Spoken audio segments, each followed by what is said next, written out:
అందరికీ నమస్కారం.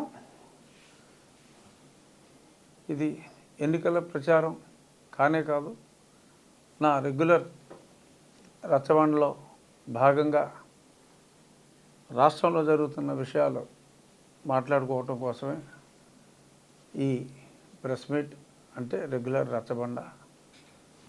ఇవాళ ముఖ్యంగా చెప్పుకోవాల్సిన అంశం దస్తగిరి A1 ఎవరైతే అక్యూజ్డ్ ఎప్రూవర్గా వివేకానంద రెడ్డి గారి హత్య కేసులో మారాడో అతను గతంలో కూడా సిబిఐకి చెప్పినట్టుగా ఉన్నాడు. బట్ నిన్న చాలా స్పష్టంగా అవినాష్ రెడ్డి తరపున శివశంకర్ రెడ్డి వీళ్ళందరూ దస్తగిరిని మర్డర్ చేయమని చెప్పి వివేకానంద రెడ్డి గారిని హత్య చేయమని చెప్పి అడిగినప్పుడు మీరు చెప్పడం ఏమిటి అని అతను ప్రశ్నిస్తే, లేదు దీని వెనకాల పెద్దోళ్ళు ఉన్నారు అంటే ఎవరున్నారు అని మరి అతను స్పష్టంగా అడగటం. అప్పుడు ఆ సమయంలో ఇప్పటి ముఖ్యమంత్రి అప్పటి ప్రతిపక్ష నాయకుడు ఎడుగూరు సందింటి జగన్మోహన్ రెడ్డి దస్తగిరికి స్వయంగా అవినాష్ ఏం చెప్తే అది నువ్వు చెయ్యి, నీకేమీ ఇబ్బంది లేకుండా నేను చూసుకుంటాను అని ఆయన జగన్మోహన్ రెడ్డి గారు మృదు స్వభావి, ఎల్లప్పుడూ చిక్కటి చిరునవ్వుతో ఉండే వ్యక్తి, నువ్వు లేపేసే నేను చూసుకుంటాను మే హూనా అని చెప్పి ఆయన ఒక అభయం ఇచ్చినట్టుగా దస్తగిరి గారు చెప్పాడు. సో ఇది పెను సంచలనం. గత ఎన్నికలకి వారం రోజుల ముందు ఏదైతే సాక్షిలో నారాసుర రక్త చరిత్ర అని చెప్పారో, ఇప్పుడు 2 వారాల ముందు సంచలన వార్త ఏంటంటే ఇది జగనాసుర రక్త చరిత్ర.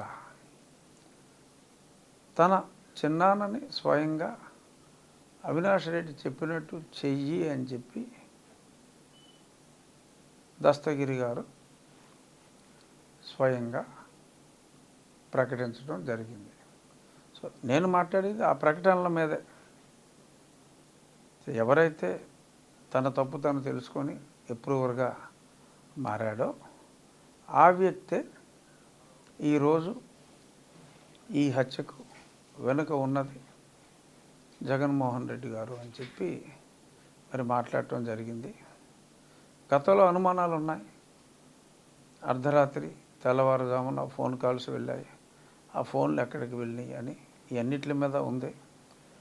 నిన్నో మొన్నో వైఎస్ షర్మిలారెడ్డి గారు కూడా చాలా స్పష్టంగా, అంత క్లియర్గా ఉన్నప్పటికీ కూడా మరి మనుషులకి అర్థం కాదా, ఎందుకు అర్థం కాదు అని శ్రీమతి షర్మిల కూడా చాలా స్పష్టంగా ప్రజలందరికీ చెప్పడం జరిగింది. జనరల్గా జగన్మోహన్ రెడ్డి గారు ఎప్పుడూ కూడా మీ కుటుంబంలో మంచి జరిగిందంటేనే నాకు ఓట్లు వేయండి, మంచి జరగకపోతే ఓట్లు వేయక్కర్లేదు అని మాట్లాడుతూ ఉంటారు. మరి ఇక్కడ ఈ సొంత కుటుంబంలోనే మరి హత్యా రాజకీయాలు చేసి అధికారంలోకి వచ్చిన మీరు హింసే బ్యాక్గ్రౌండ్గా పదవిలోకి వచ్చిన మీరు ఏ కుటుంబానికి మంచి చేయగలరు? నీ సొంత తల్లి గతంలో నీ ఎన్నికల్లో నీ వెన్నంటి ఉండిన తల్లి అమెరికా గయా, నీ సొంత చెల్లి గతంలో సపోర్ట్ చేసిన చెల్లి మరి ఇప్పుడు వైఎస్ గారికి రాజకీయ జన్మనిచ్చిన కాంగ్రెస్ పార్టీ వైపుగా ఆవిడ వెళ్ళిపోయింది. మనకిప్పుడు ఈ రక్త చరిత్ర ఎంత దాచాలనుకున్నా కానీ ఒకటి మటుకు జగన్మోహన్ రెడ్డి గారు చాలా స్పష్టంగా చెప్పాడు. అది నిజమే చెప్పాడని చెప్పి నాకు అనిపిస్తుంది. అదేంటంటే హంతకుడు ఎవరో మీకు తెలుసు, ఆ చంపిన వాళ్ళు ఎవరో మీకు తెలుసు అని చెప్పి మరి కడప ఎన్నికల ప్రచారానికి వచ్చినప్పుడు అన్యాయంగా అవినాష్ రెడ్డి మీద నిందలేస్తున్నారు అని చెప్పారు. దస్తగిరి చెప్పిన మాటలు విన్న తర్వాత ఆ రోజు చెప్పకనే మరి జగన్మోహన్ రెడ్డి గారు నిజం చెప్పినట్టుగా హంతకుడు ఎవరో మీకు తెలుసు అని చెప్పిన మాట యథాలాపంగా అన్న ఆయన పచ్చి నిజం చెప్పినట్టుగా చాలా స్పష్టమవుతుంది. సో ఇటువంటి హత్య రాజకీయాలని సొంత చిన్నానని సబ్జెక్టు దస్తగిరి స్టేట్మెంట్. దస్తగిరి స్టేట్మెంట్కి సిబిఐ ఛార్జ్షీట్కి కొరిలేషన్స్ ఉన్నాయి కాబట్టి, ఆ సమయంలో ఫోన్ కాల్స్ ఉన్నాయి కాబట్టి, పాత సిఎస్ గారి స్టేట్మెంట్స్ ఉన్నాయి కాబట్టి, అజయ్ కల్లం గారి స్టేట్మెంట్స్ ఉన్నాయి కాబట్టి రికార్డెడ్గా ఈ అన్నిటి మీద ఈ అనుమానం ప్రజలందరికీ రావటం చాలా సహజం. నిజానికి ఎస్ అతి దగ్గరగా ఆ నిజాన్ని దాటి కూడా ఆనవాళ్ళన్నీ కూడా చాలా స్పష్టంగా ఉన్నాయి. షర్మిల ఒక అద్భుతమైన ప్రశ్న వేసింది. ఏమిటంటే గూగుల్ టేక్అవుట్కి 50 మీటర్ల నుంచి 1000 మీటర్లు తేడా కూడా చూపెట్టవచ్చు, అంచేత గూగుల్ టేక్అవుట్ని నమ్మటానికి వీల్లేదని అవినాష్ రెడ్డి అంటున్నాడు. మరి 50 నుంచి 1000 మీటర్లు తేడా చూపెట్టే అవకాశం ఉంది అన్నప్పుడు మరి నీళ్ళే ఎందుకు చూపెడుతుంది? అది నీంట్లో జరిగింది 50 మీటర్ల అవతల లేకపోతే 1000 మీటర్ల అవతల చూపెట్టవచ్చు కదా. ఇప్పుడు గూగుల్ మ్యాప్స్, గూగుల్ టేక్అవుట్లో తేడా ఎందుకు రాదంటే, ఈరోజు మీరు ఒక ఇంటికి వెళ్ళాలంటే ఏంటి గూగుల్ మ్యాపే చూస్తున్నావు కదా, అందులో మ్యాక్సిమం 10 మీటర్ అంటే ఒక ఇల్లు ఐడెంటిఫై చేయాలంటే 10 మీటర్ల దగ్గరికి వెళ్ళిపోతాం.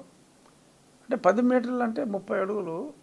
ఇంటి కాంపౌండ్ వాళ్ళే ఏ ఇంటికైనా జనరల్గా 50 అడుగులు ఉంటుంది చాలా ఇళ్ళకి. మరి జగనన్న కాలనీలో ఇల్లు అంటే చిన్నగా ఉంటాయి, కానీ సెంటు భూములు ఎక్కడైనా కూడా 10 మీటర్లో రోడ్ ఫ్రంట్ ఇల్లు ఉండటం చాలా కామన్. సో కాబట్టి 10 మీటర్లు తేడా ఉండొచ్చు. సో క్లియర్ కట్గా ఆ పిన్ పాయింట్ ఆ హౌస్ ఏరియానే సూచిస్తుంది.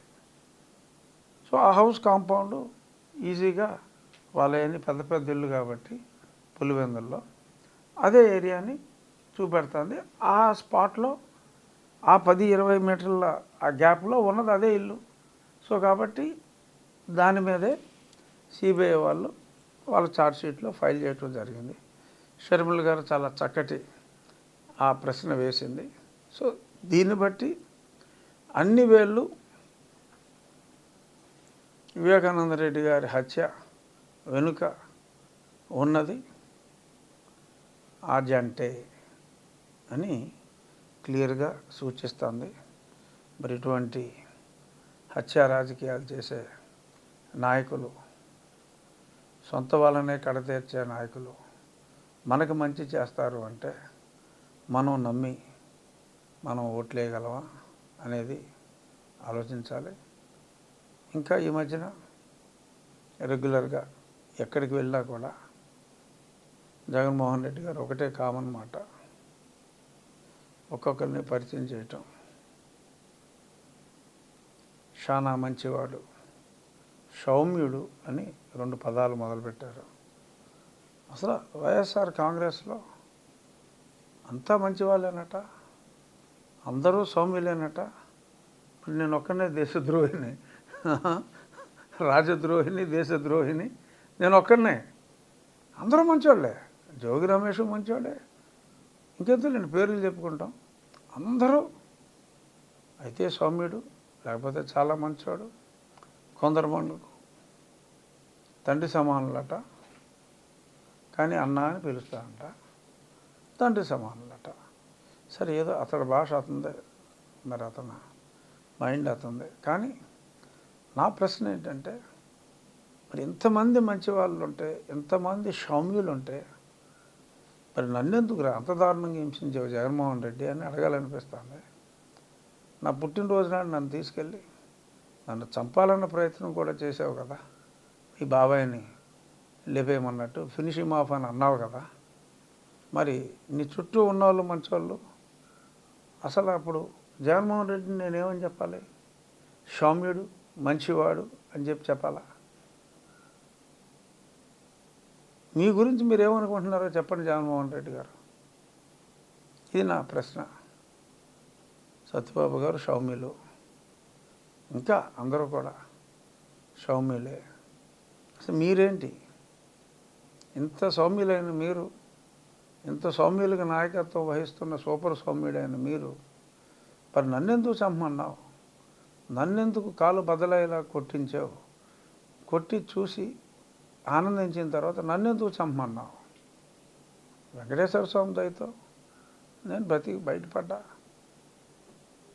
ఈ విషయం మళ్ళీ మాట్లాడకూడదని అనుకున్నా, కానీ అందరూ సౌమ్యులే అని చెప్పి అదే పనిగా మాట్లాడుతూ ఉంటే మరి ఈ విషయం చాలా స్పెసిఫిక్గా చెప్పాలని చెప్తున్నా. నేను మొన్న నామినేషన్ వేసిన అనంతరం తిరుపతి దర్శనం చేసుకుని నిన్న సాయంత్రం వచ్చిన వెంటనే ఒక 3 గ్రామాలు, ఇవాళ ఉదయం ఇంకో 3 గ్రామాలు నేను తిరిగా. బట్ ఈ తిరగటం అన్నదే ఇమ్మెటీరియల్ ఫర్ దిస్ రచ్చబండ. రాయలసీమలో తిరుపతిలో నేను గుడి నుంచి బయటకు వచ్చిన తర్వాత ఎంతోమందిని కలవటం జరిగింది. వాళ్ళందరూ కూడా ఏ పార్టీకి సంబంధించిన వాళ్ళు కాదు. నేను గుడి బయటకు వచ్చిన తర్వాత ఆ బయట ఏదో రెస్టారెంట్లో కాఫీ తాగుతూ ఉంటే చాలామందిని కలవటం జరిగింది.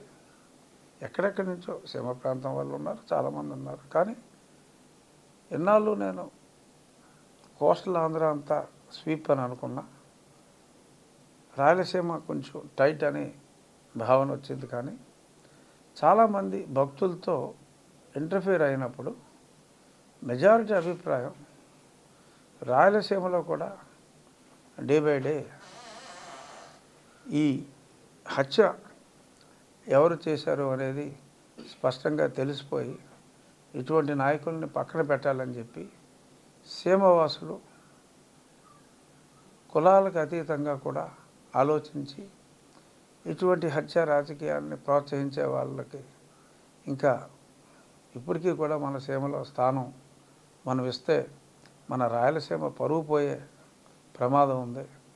సో కాబట్టి సీమ వాసులు కూడా సీమకు చేసిన అన్యాయాన్ని చూసి వ్యవసాయంలో మరి ఎంతో ముందుకు తీసుకెళ్లాలని డ్రిప్ ఇరిగేషన్కి ఎంతో ఊతమిచ్చిన చంద్రబాబు నాయుడు గారిని కూడా కాదనుకుని ఇతని మాటలు నమ్మి బంగారం చేస్తానంటే ఇచ్చాం. బంగారం సంగతి దేవుడు ఎరుగు. ఇత్తడికన్నా దారుణంగా చేశాడని చెప్పి ప్రజలు తిట్టుకుంటున్నారు. అది చూసిన తర్వాత నాకు 150 స్థానాలకి తిరుగులేదని నేను అక్కడ ప్రజలతో ఇంటరాక్ట్ అయిన తర్వాత నాకు అనిపించింది. ఎక్కడ చూసినా కూటమి గాలి, చంద్రబాబు నాయుడు గారు పవన్ల ప్రభంజనం ఆంధ్ర రాష్ట్రం నలుమూలల వినిపిస్తున్నాయి. తప్పకుండా ప్రజల్లో అయితే పెనుమార్పు వచ్చింది. మనకు జరిగిన ఈ అన్యాయానికి భూములు, మీ ఆస్తి మీ పేరు మీద ఉంటుందన్న గ్యారంటీ లేదు. ఎవడైనా లిటిగేషన్ పెట్టవచ్చు. ఎన్నో అన్యాయాలు చెప్పాలంటే రోజులు చాలవు. సో కాబట్టి మద్యపాన మరణాలు తగ్గి మగవుల మాంగళ్యాలు 10 కాలాల పాటు చల్లగా ఉండాలి అన్న, మన ఆస్తి మన బొమ్మలతోనే మనతోనే ఉండాలి అన్న, రాష్ట్రం అభివృద్ధి పదంలో ముందుకెళ్ళాలి అన్న ఈ ప్రబుద్ధిని వదిలించుకోవాల్సిన అవసరం రాష్ట్ర ప్రజలకు ఎంతైనా ఉంది. వాళ్ళు విజ్ఞతతోనే ఉంటారు. స్పెసిఫిక్గా నేను చెప్పాలి అనుకున్న అంశం ఏంటంటే, నా వ్యక్తిగత విషయానికి వచ్చేటప్పటికి, సరే అతని ప్రయత్నాలు అతను చేశాడు. సరే నాకు సీట్ రాకుండా కూడా చాలా ప్రయత్నాలు చేశాడు. దానికి ఒకటే నిదర్శనం, నాకెలా తెలుసు అని మీకు అనుమానం రావచ్చు. ఎందుకంటే సాక్షి పేపర్లో ముందే రాసేవాడు, రఘురామకృష్ణరాజుకి ఎంపీగా కానీ ఎమ్మెల్యేగా కానీ ఏ పార్టీ నుంచి కూడా సీట్ రాదని చెప్పి అతను రాసేవాడు. అది ఎంపీ సీట్ రాదని రాసేవాడు. అది భారతీయ జనతా పార్టీకి వెళ్తుంది, రాదని కూడా రాశాడు. భారతీయ జనతా పార్టీకి వెళ్తుందని వీడికి ముందే ఎలా తెలుసు? వెళ్తే వెళ్ళింది, రాదని ఎలా తెలుసు? సో ఇవన్నీ చూస్తే ఆ వ్యక్తి మీద, ఆ వ్యక్తికి నేనంటే చాలా భయపడుతున్నాడన్న సంగతి అర్థమైంది. సరే సీట్ వచ్చింది కాబట్టి ఇంకేముందిలే అని అనుకున్నా. మరి అక్కడితోటి తగ్గలా. మరి ఇప్పుడు అతని పార్టీ తరఫున ఎక్కడైనా ఒక పార్టీకి ఒక అభ్యర్థి ఉంటాడు, ఇక్కడ ఇద్దరు అభ్యర్థులను పెట్టాడు. నీకేమన్నా అర్థమైందా? ఇద్దరు అభ్యర్థులు ఎవరు? ఒక అతను అఫీషియల్గా పార్టీ అభ్యర్థి, ఇంకొక అతను నాకు ఒకప్పుడు మిత్రుడే, ఇప్పుడు ఆ పదవి వాడలేను నేను, శివరామరాజు గారిని. మరి ఈరోజు ఒక 20,000 మందికి భోజనం పెట్టారట, ఆటోల్లో తరలించి. మరి భారీ ఎత్తున నామినేషన్ కూడా వేశారని చెప్పి తెలిసింది. చాలా ఖర్చు పెట్టి. ఓకే, కానీ తెలుగుదేశం పార్టీ ముసుగులో యువజన శ్రామిక రైతు కాంగ్రెస్ పార్టీ అభ్యర్థిగా ఇండిపెండెంట్గా మరి ఆయన పోటీ చేసినట్టుగా క్లియర్ కట్ సమాచారం. మరి రేపు ఒకవేళ పాపం జగన్మోహన్ రెడ్డి నిజంగా నమ్ముతున్నాడా లేకపోతే జనాలను మోసం చేస్తున్నాడో తెలియదు, కానీ ఒకవేళ అతను మళ్ళీ ముఖ్యమంత్రి అయితే, అఫ్కోర్స్ వారికి చెప్పింది అది కాదు, నేను ముఖ్యమంత్రి అవుతున్నా, అయిన తర్వాత మిమ్మల్ని చక్కటి స్థానం కల్పిస్తామని వారు మాటిచ్చారట. సో ఇప్పుడు ఎలక్షన్ జగన్ కావాలా పోవాలా అనే దాని మీద జరుగుతుంది. జగన్ కావాలా, జగన్ పోవాలా. So pro Jagan, anti Jagan. Anti Jagan ఫోర్సెస్కి కీ రిప్రజెంటేటివ్ చంద్రబాబు నాయుడు గారు.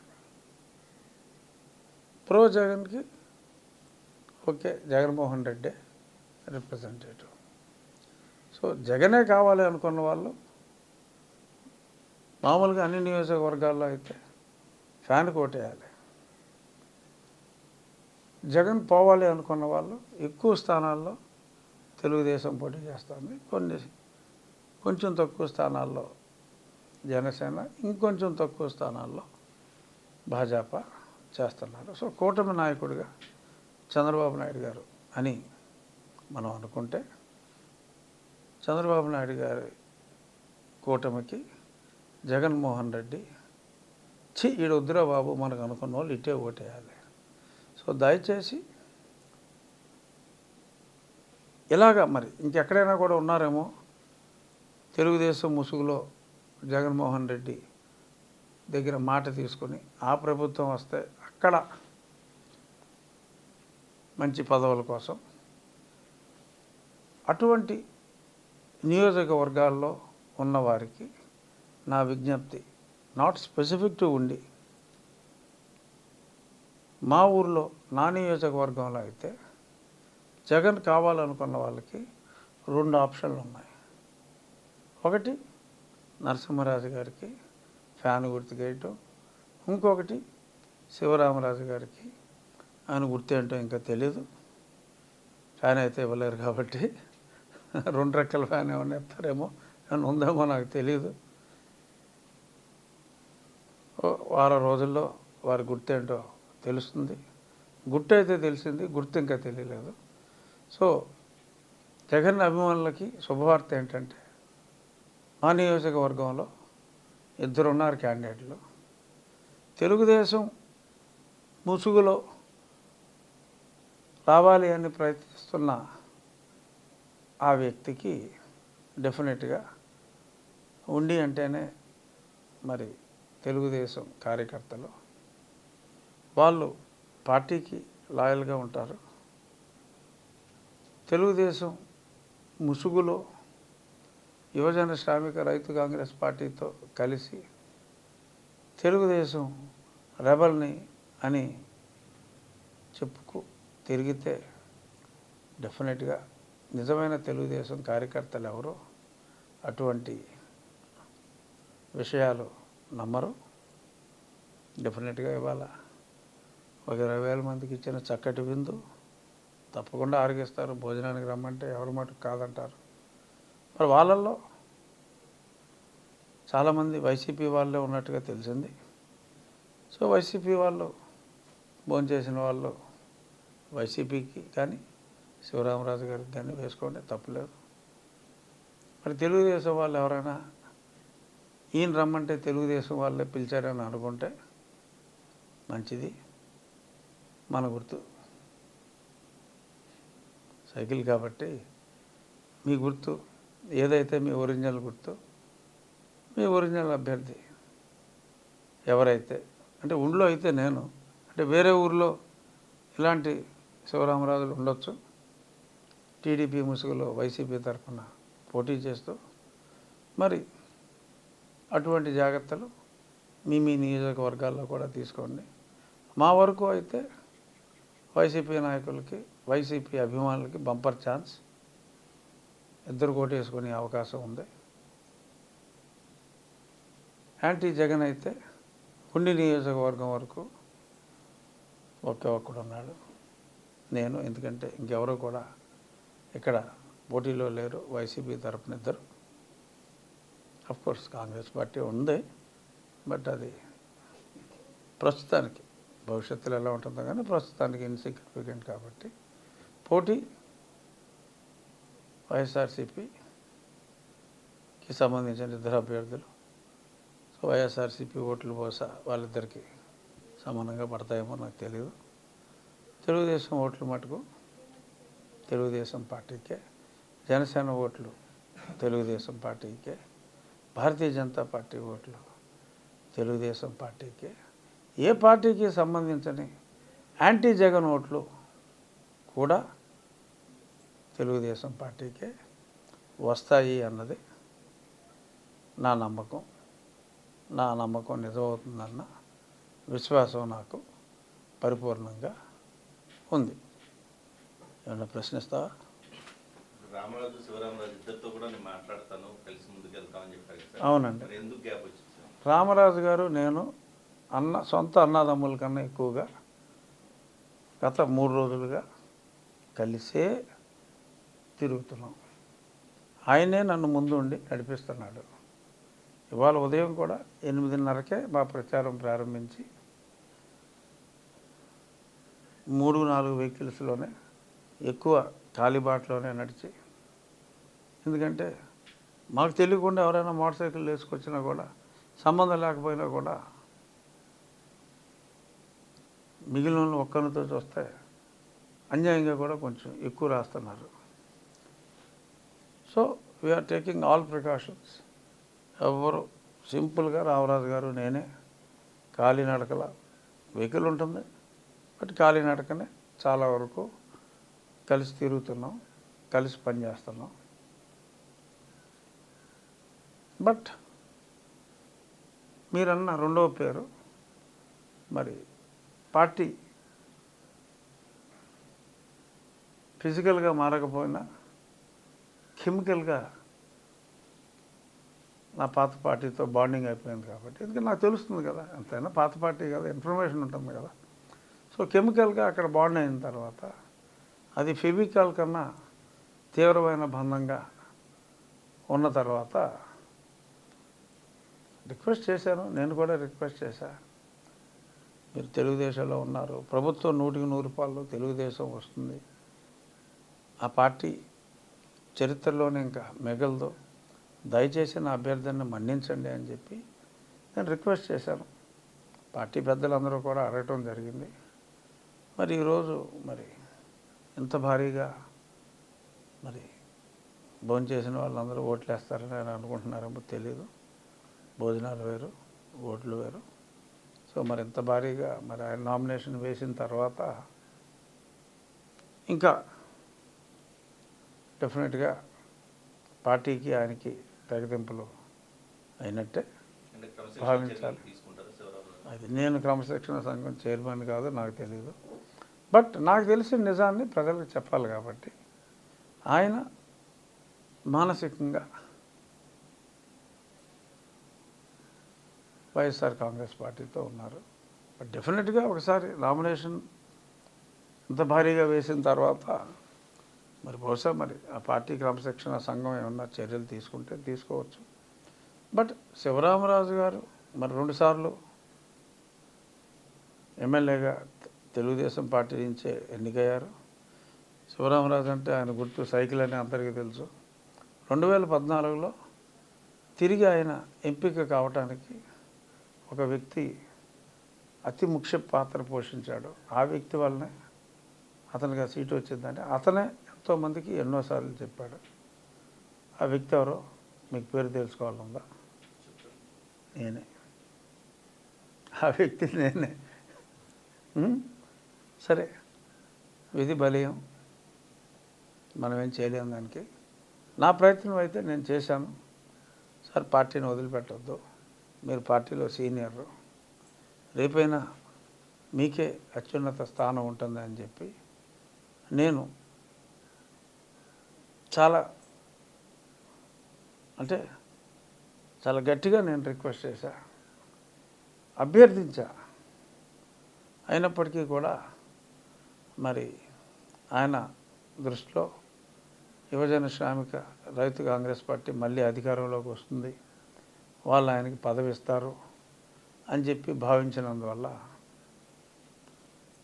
మనం ఇంకా చేయగలిగింది ఏమీ లేదు. చూద్దాం. యువజన శ్రామిక రైతు కాంగ్రెస్ పార్టీలో నరసింహరాజు గారికి ఎక్కువ ఓట్లు వస్తాయా, ఆ పార్టీ తరఫున ఇండిపెండెంట్గా పోటీ చేస్తున్న శివరామరాజు గారికి ఎక్కువ ఓట్లు వస్తాయా అన్నది ఆ పోటీ వాళ్ళిద్దరి మధ్యనే. యాక్చువల్గా ఆయన అయితే నా వెనకాల ఎవరు లేరు, అలాగా మీరు అన్నట్టు వైసీపీ ఏం లేదని చెప్పేసి అంటున్నారు. అంటే అడిగేశారా? ఓహో, ఆల్రెడీ మీరు అడిగేశారా? టీవీ 9 కదా, మీకు అన్నీ తెలుస్తాయి కదా.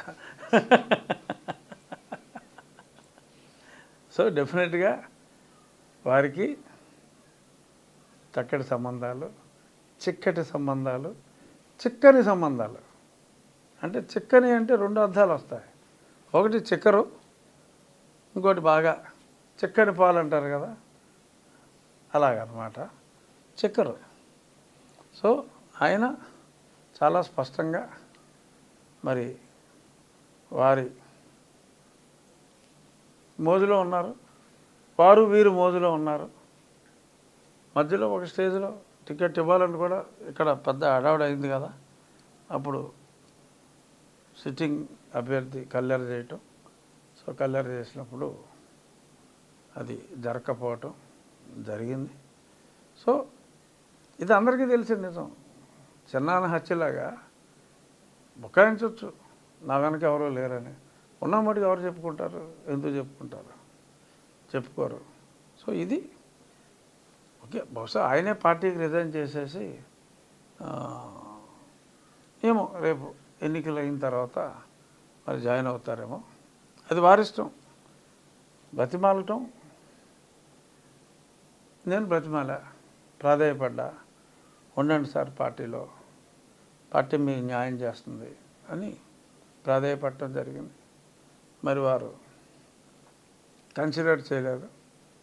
కన్సిడర్ చేయకుండా మరి ఏదో నేను క్యాండిడేట్ని కాబట్టి వైసీపీ వారి ప్రెషర్ కూడా ఉన్నట్టుగా ఉంది.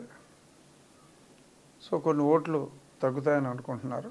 కానీ నేను చేయించిన సర్వేలో ఆయనకు ముందు నుంచి కూడా యువజన శ్రామిక రైతు కాంగ్రెస్ సామాజిక వారి క్రూషియల్ ఓటర్లు కొద్దిమందితో వీరికి చాలా సత్సంబంధాలు ఉన్నాయి కాబట్టి వారి వేలుతో వాళ్ళు కన్నే వాళ్ళు పొడుచుకుంటున్నారు అన్నది వైఎస్ఆర్ కాంగ్రెస్ పార్టీ వాళ్ళు. ఆ రిపోర్ట్, ఆ సర్వే నా దగ్గర ఉన్న తర్వాత అయినా సరే గతంలో నా స్నేహితుడిగా నేను అభ్యర్థించడం జరిగింది. చూద్దాం, మరి నాకు మేలే జరుగుతుంది, మరింత మెజారిటీ పెరగడానికి అది దోహదం చేస్తుందని నా భావన. చూద్దాం. బట్ ఎవరు కూడా నా వెనక ఎవరూ లేరనే చెప్తారు, ఉన్నా కూడా అలాగే చెప్తున్నారని నేను అనుకుంటున్నాను. Okay, thank you.